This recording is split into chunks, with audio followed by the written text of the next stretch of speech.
One of the hardest things you'll face as a journalist is this issue of, getting the information, getting the notes. The case is, you can write and you can fill in the gaps, but the case is you need information. So you're out there, it's you, and you got to get everything down. And, we tend to do this person to person. We don't do it in email. We don't do it via, via recorded conversation or things. So, it is a bit of an issue. You need to be able to take notes. One of the things, I just sort of give you a brief outline of how to take notes. First of all, I would suggest, at least when you initially, I'll just give you the whole list, I guess. At least when you initially begin, I recommend that you record while you do it. I mean, it's not necessarily something, I'll tell you the truth about this.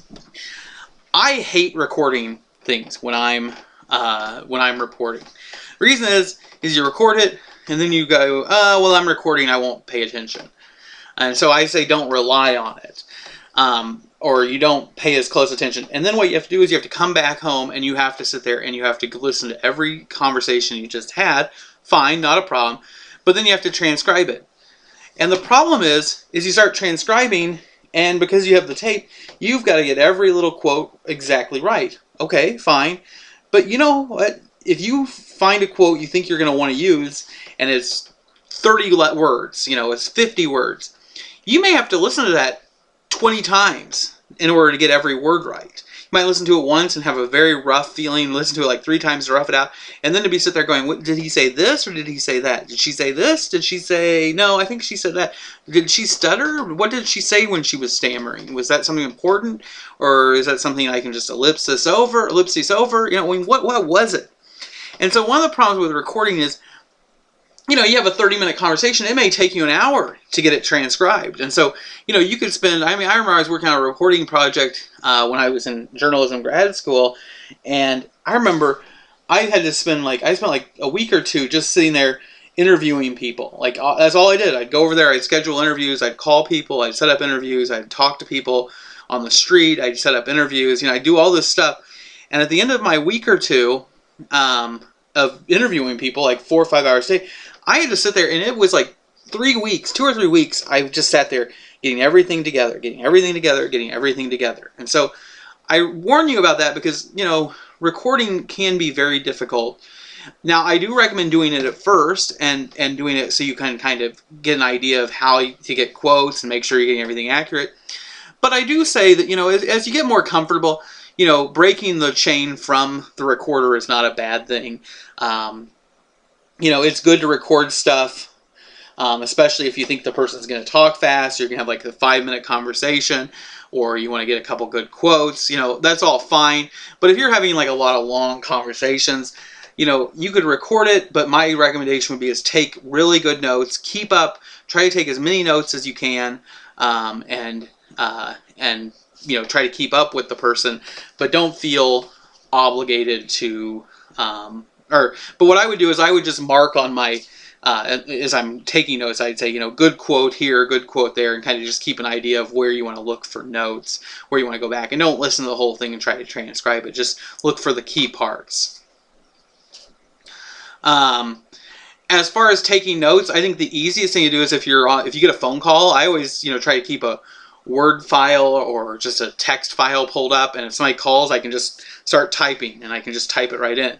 Why? Well, when I get done taking notes, I'm going to go back to my office and I'm going to clean up my notes. That's going to be the first thing I do when I get back from going out and talking to people, is I'm going to type my notes into the computer, because the sooner I do it after talking to people, the better I'm going to be. Because sometimes what happens is I'm taking notes and I'm really sloppy, but if I can write it down, type it into the computer, and clean up my notepad just as soon as I get back in the office, that's the best thing I can do. And so I always do it as soon as I get back.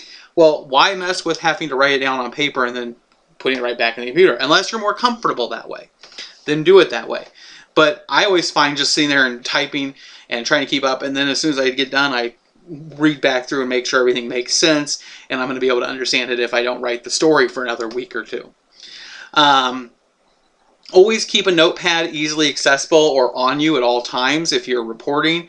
You never know when you might need it. You never know you're going to be out and there's going to be a fire or something else going on. You know, you never know when you might need that notepad. So keep it handy.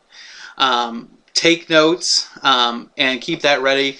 And one of the best pieces of advice I always heard was, I don't know who's going to call the newsroom, who's going to call you, and they're going to start telling you something. And always have a pen in your hand whenever you answer the phone if you're in a newsroom, because you never know when you're going to get information. Okay?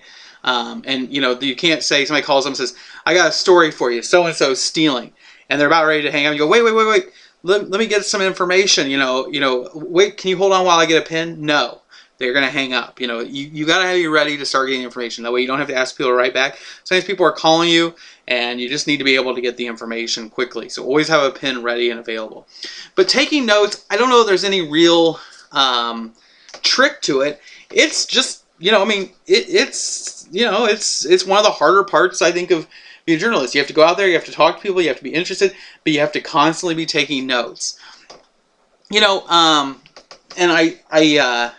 I talk about this, I'll talk about this later or, in another video, but the case is, you need to have everything written down. And the other thing is I always say, learn shorthand. I kind of have that in there with a question mark, and the reason is because I knew a guy, he was a British reporter. He's American, but he grew up in England. He was British, and then he came here and became an American. But he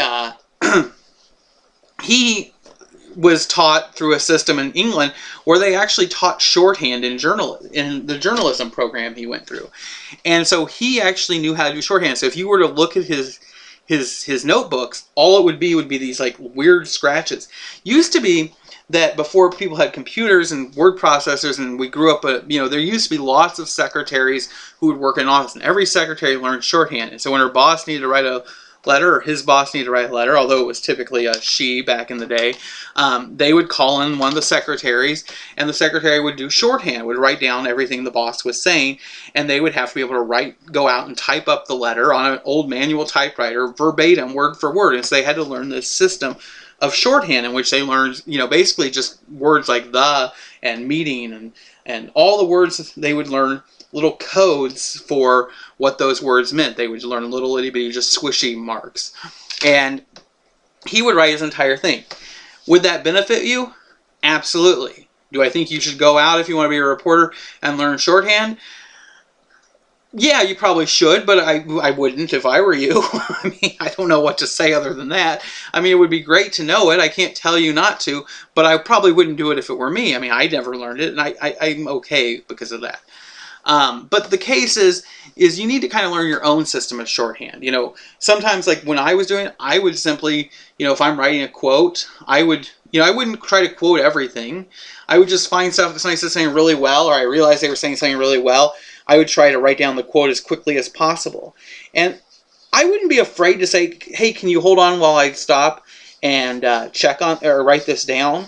And I wouldn't be afraid to stop and say, hey, that's a really good quote. Do you mind if you say that again? Or you mind if I read what I have here and have you check it? Only problem with that is don't give the people too much control. My recommendation would be to say, hey, that's a really good quote. Here's what I have you saying. Is that accurate? Don't give them a chance to restate what they said, but rather have them check it. I would say, but the other thing I say is learn some shorthand where you leave out like, articles like the and a and I would always have things like, he said SD, I would put for said. If I was at an event, I might just, have, the initials for it whenever the person said the name of it. I would have certain verbs. I would just, especially like if it was like I was running, I might just put R, dash ing, really sloppy. And I would know, if I went back and I rewrote that immediately afterwards, I would know the person said running. I wouldn't try to quote everything, but I would try to get the key parts, and I would be willing to ask people to stop and make sure you have it right. The other thing I would recommend when taking notes, interviewing people, is always try to get their you're going to need their name and something about them, like their hometown or age or their title. You know, there's something, why they're there, who they're there with, etc. You know, something, you know, that might be important to the story. But the other thing is, and what I would recommend is that you ask for their phone number at the end of your conversation. And the reason I would ask for their phone number is so that you can call them, and if you had a quote or something and you just weren't sure you got it right, or you wanted a little more information, it's always better to call and clarify rather than, you know, have them call and tell you you got something wrong. Now, one of the things that comes up, and as long as I'm talking about calling people and checking stuff, I will talk about that here. The other thing that comes up is sometimes people will say, when you talk to them, they'll say, well, can I read this before it goes out or before you print it? And the answer is no. Why? Most companies actually have it specifically in their corporate policy that that any information given is property of the corporation, and releasing the information before publication is grounds for termination. Why? Well, because the problem is especially with more sensitive issues, you know, people sometimes want to read it beforehand, and then if they read the entire story and they don't like the way the other person said it, they're going to call and be like, I don't want you using anything I said. Well, now you're in a little bit of a pickle, right? They're mad at you, and they're telling you not to use it, or they're telling you have stuff that's inaccurate, but they won't clarify it. And now you're in a pickle over what can you use, what are they saying, am I opening myself up to legal issues? And so my thing is don't let people read stuff before you send it out. You know, once it's published, if they've got a problem with it, you can run a correction, but, you know, beforehand, don't do it. Now, there's nothing wrong with calling people up and saying, hey, I'm going to just, you know, ask you if I have a couple quotes right and tell you what I put in here. That's fine. I would be, you know, a little bit worried about doing that too much, but that is okay. And the other problem with letting people see stories beforehand, besides doing that, is maybe if it's something like a feature or something that's fairly unimportant, or, you know, that's not really a big deal. You know, there's, you know, you go, oh, well, let them, you know, read the story beforehand and we'll see how it goes. Sounds like a great plan, but the problem is, you know, the next time they have a story that maybe isn't just about something pleasant, you know, maybe you're talking to somebody from the park district about their new summer parks program, and you say, oh, you can read it beforehand, make sure we have it right.